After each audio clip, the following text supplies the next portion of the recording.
Bienvenidos, continuamos con el tema de las indignidades, establecidas en el artículo 969 civil. Para un mejor provecho, leemos nuevamente el artículo en los numerales que tenemos pendientes.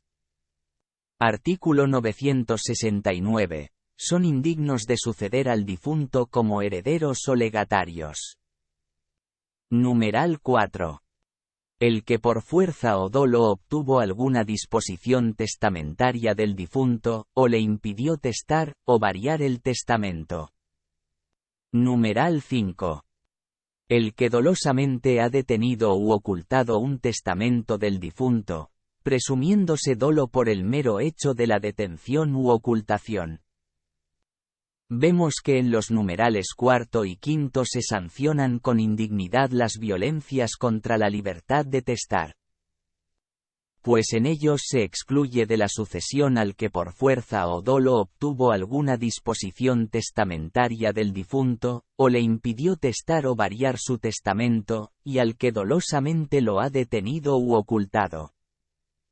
Una disposición testamentaria se obtiene por fuerza cuando para ese fin se ejerce presión sobre el testador, ya sea maltratándolo físicamente o amenazándolo con un mal futuro, intimidándolo. Pues se comprende tanto la fuerza física como la moral. Y se obtiene por dolo cuando se verifican maniobras mediante las cuales se influye en el ánimo del testador, en el sentido de que éste prefiere como sucesor al que, tales maniobras verifica en vez de aquel o aquellos hacia quienes su voluntad estaba naturalmente inclinada. Esas maniobras tienden, pues, a desacreditar ante el testador a las personas a quienes se presume favorecerá en su testamento, de quienes aquel se crea, o le crean más propiamente, una falsa imagen respecto de sus cualidades personales o de su grado de afecto hacia él, lo que lo determina en favor del autor del dolo. Por otra parte, según el artículo 1004 civil, y cito, artículo 1004. Las disposiciones testamentarias en que haya intervenido error, fuerza o dolo, son nulas en todas sus partes, y si el vicio afecta la celebración del acto, será nulo el testamento. Fin de la cita. Las disposiciones testamentarias en que haya intervenido error, fuerza o dolo, son nulas en todas sus partes. La fuerza y el dolo, cuando inciden sobre la voluntad del testador, pueden haber sido empleados no solo por el asignatario sino por cualquier persona. Cuando los emplea el asignatario la disposición es nula y aquel se vuelve indigno. Lo que reviste particular importancia porque, aunque la asignación obtenida por esos medios no la recibe por ser nula, por su indignidad tampoco puede recibir cualquier otra hecha válidamente en el mismo testamento a su favor, o ab intestato en los casos en que por la fuerza o el dolo todo el testamento es nulo. Cuando la ley dice que es indigno el que dolosamente ha detenido un testamento, se refiere al que teniéndolo en su poder lo retiene. No lo entrega, con el fin de impedir o estorba la producción de sus efectos. Como cuando no lo presenta para su apertura cuando es cerrado, y hay necesidad de apremiarlo para que lo exhiba.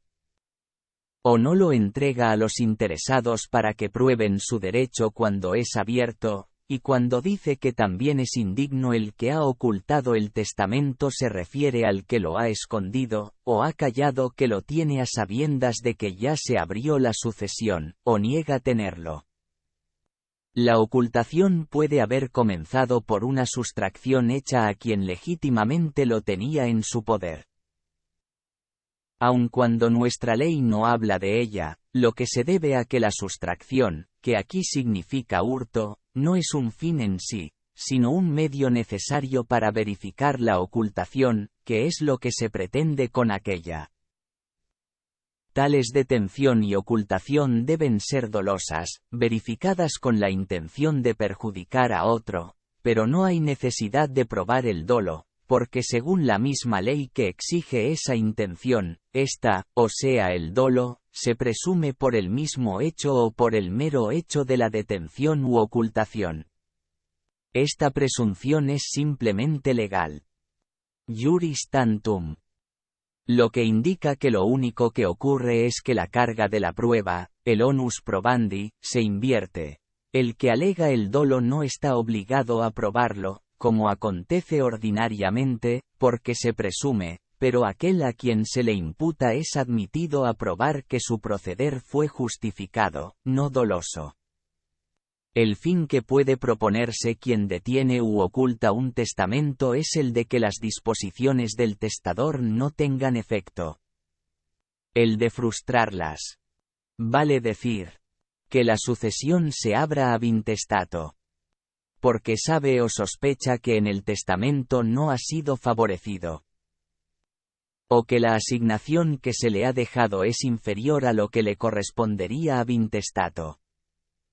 Porque hay que dar por supuesto que quien tales actos verifica tiene vocación sucesoria legítima.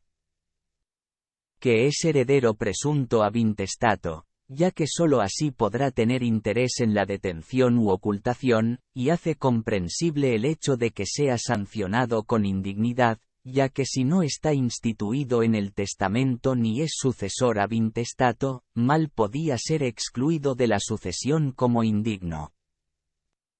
Pero actualmente es casi imposible obtener ese fin, debido a las especiales formalidades que para asegurar la eficacia de los testamentos se han prescrito.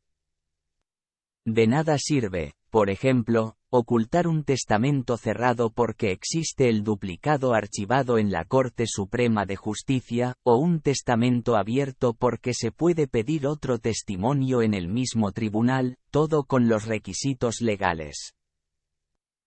Extraña que no esté comprendido el caso del que falsifica un testamento, que es tan grave como los anteriores y quizá más, que debería estar sancionado también civilmente con indignidad.